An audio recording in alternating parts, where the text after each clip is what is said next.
وَلَقَدْ يَسَّرْنَا الْقُرْآنَ لِلذِّكْرِ فَهَلْ مِن مُدَّكِرٍ۔ مومن جو ہے، مومن شخص، وہ موت سے ڈرتا نہیں اور نہ ہی وہ طویل عمر رب سے مانگتا ہے۔ مومن ایسا نہیں کرتا۔ مومن کی زندگی بڑی مختلف ہے۔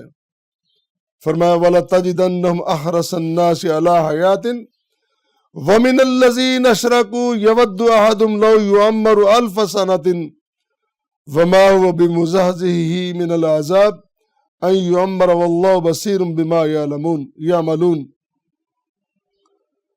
کہ تمہاری خواہش ہے، تم حریص ہو زندگی پر کہ طویل زندگی مل جائے۔ مشرک بھی چاہتا ہے کہ لمبی زندگی، اس کو موت آئے ہی نہ، میں دنیا میں گم رہوں، اور تم مشرکوں سے بھی زیادہ زندگی کے حریص ہو، اور تمہاری یہ صورتحال ہے کہ تم طویل عمریں مانگتے ہو۔ مومن کا یہ معاملہ نہیں ہے، اللہ کے بندے کا معاملہ نہیں ہے۔ اللہ کے بندے کے بارے میں تو یہ ہے الدنیا سجن المومن وجنت الکافر۔ مومن تو ساری زندگی کو قید خانہ سمجھتا ہے۔ یہ جو زندگی ہے، یہ دنیا ہے، اس کو قید خانہ سمجھتا ہے۔ مومن بندے کو دنیا میں کوئی سکون نہیں ہے۔ اگر اس کو سکون چاہیے ہو، وہ سکون کی تلاش میں دنیا چھوڑ کر مسجد میں چلا جاتا ہے، دنیا داری چھوڑ کر مسجد میں جاتا ہے۔ جب وہ مسجد میں جاتا ہے تو اس کو سکون مل جاتا ہے۔ اور اس سے مراد یہ بھی نہیں ہے کہ بندوں کو دنیا چھوڑ کر مسجد میں چلا جانا، اب مسجد میں بیٹھا رہے، یہ بھی نہیں ہے۔ پیارے پیغمبر علیہ السلام نے جو طریقہ زندگی بتلایا ہے، دنیا بھی ہے، دنیا داری بھی ہے، اور اللہ تعالیٰ کے معاملات، اس کی عبادات بھی ہیں، اس کے اوامر کی، اس کی اطاعت اور سمع کرنا وہ بھی ضروری ہے۔ ایک چین بتلائی ہے، ایک طریقہ بتلایا ہے۔ بہرحال یہ ایک اور بحث ہے۔ میں یہ عرض کر رہا تھا کہ مومن بندہ طویل عمر نہیں مانگتا، اور مومن بندہ موت بھی نہیں مانگتا۔ اس کو منع کیا گیا موت بھی تم نے نہیں مانگنی۔ اس لیے حدیث ہے کہ کوئی شخص موت کی تمنا نہ کرے، اللہ مجھے موت آ جائے، نہیں، یہ نہیں۔ کیوں؟ زندگی بچے گی، اگر تو بدکار ہے تو اس کو شاید کو موقع مل جائے توبہ کرنے کا، امکان ہے نا۔ اور اگر نیک ہے تو نیکی کا اس کو وقت مل جائے۔ لہٰذا اس کو یہ نہیں کہنا چاہیے کہ مجھے موت آ جائے، میں نے موت ہی چنگی، یہ نہیں۔ جو زندگی ملی وہ تو گزارنی ہے۔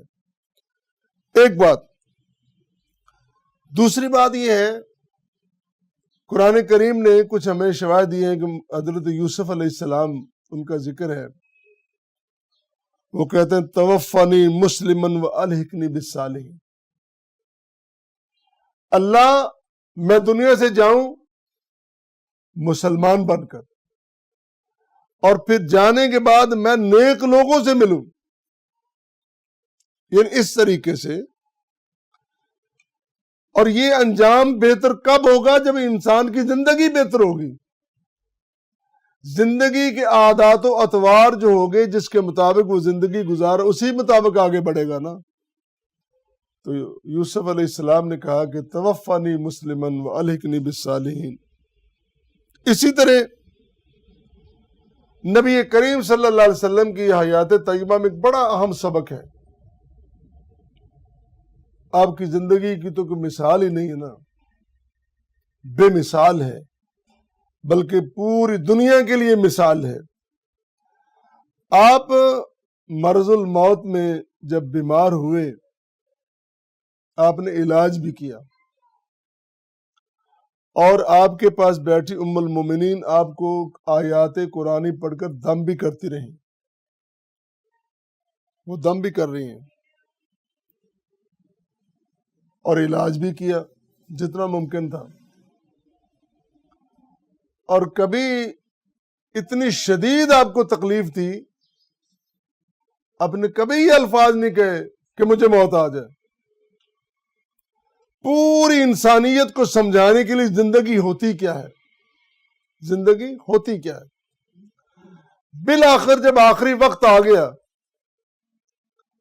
جب اسرائیل آ کے در اقدس پہ کھڑا ہو گیا، اب آقا مجھے اجازت دیجئے کہ میں آپ کی روح قبض کر لوں۔ یہ نبیوں کو اختیار اللہ نے دیا ہے کہ پہلے اسرائیل آ کے سلام کرتا ہے، اگر اجازت ہو تو میں روح قبض کر لوں۔ ہمارے بارے میں نہیں، عام بندوں کو تو اس نے آ کے پکڑ لینا نا، چل بھی سیدھا ہو۔ اللہ یہ نبیوں کا اعزاز ہے۔ پیغمبر آخر الزمان جناب محمد کریم صلی اللہ علیہ وسلم، تو جب آخری وقت آ گیا جس کو نزع کا وقت کہتے ہیں، پاس بیٹھی تھی ام المومنین سیدہ عائشہ صدیقہ رضی اللہ تعالیٰ عنہ، بلکہ اس طرح نا آپ نے ٹیک لگائی ہوئی تھی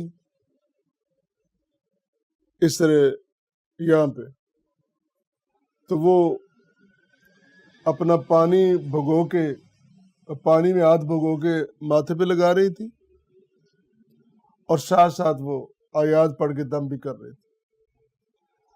آپ نے ہاتھ پکڑا، بس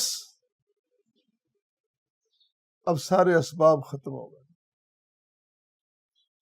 اور یہ بھی فرمایا کہ بس اب دعاؤں کی ضرورت نہیں رہی، اور یہ بھی فرمایا اللہم بالرفیق الاعلی، اللہ اب تو تیری ملاقات کا وقت آ گیا، اللہ اب تیری ملاقات کا وقت آ گیا۔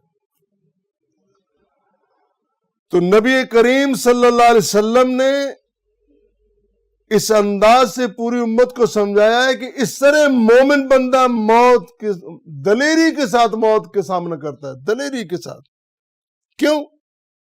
اس کو پتا ہوتا ہے کہ میں نے اپنے اللہ سے ملاقات کرنی ہے اور اپنے دوستوں سے ملنا ہے۔ تو جو نیک بندے ہیں، جو صحیح معنوں میں نبی کریم صلی اللہ علیہ وسلم کی سمع و اطاعت کرنے، وہ اسی طرح دلیری کے ساتھ موت کی طرف جاتے ہیں، ڈرتے نہیں ہیں، نہ ہی موت سے ڈرتے ہیں اور نہ ہی موت مانگتے ہیں۔ اللہ کے بندے کی یہ نشانی ہے، وہ موت مانگتا بھی نہیں اور موت سے ڈرتا بھی نہیں۔ اللہ اللہ۔ پھر اسی طرح حضرت علی رضی اللہ تعالیٰ عنہ کے بارے میں مواہب الرحمان میں سید امیر علی نے ایک بات نقل کی ہے، جب آخری رات تھی نا تو بڑی بے چین تھے حضرت علی رضی اللہ تعالیٰ عنہ۔ اللہ اکبر۔ وہ لاشعور میں کیا بے چینی تھی، کون سا سفر تھا، اور صبح جب ہوئی تو ابن ملجم کے ہاتھوں جب شہید ہو گئے، پھر اللہ سے ملاقات ہو گئی۔ تو وہ مفسر بیان کرتے ہیں کہ آخری رات جو بے چینی تھی، وہ بے چینی کون سی تھی؟ عام راتوں سے ہٹ کر وہ بے چینی اللہ سے ملاقات کی بے چینی تھی۔ اللہ کے بندے موت کے آغوش میں جانے سے گھبراتے نہیں، ڈرتے نہیں، دلیری کے ساتھ جاتے ہیں، اور ان کو پتہ ہوتا ہے، یقین ہوتا ہے کہ اللہ ہم پہ کرم کرنے والا اور اپنی ملاقات کا شرف بخشنے والا ہے۔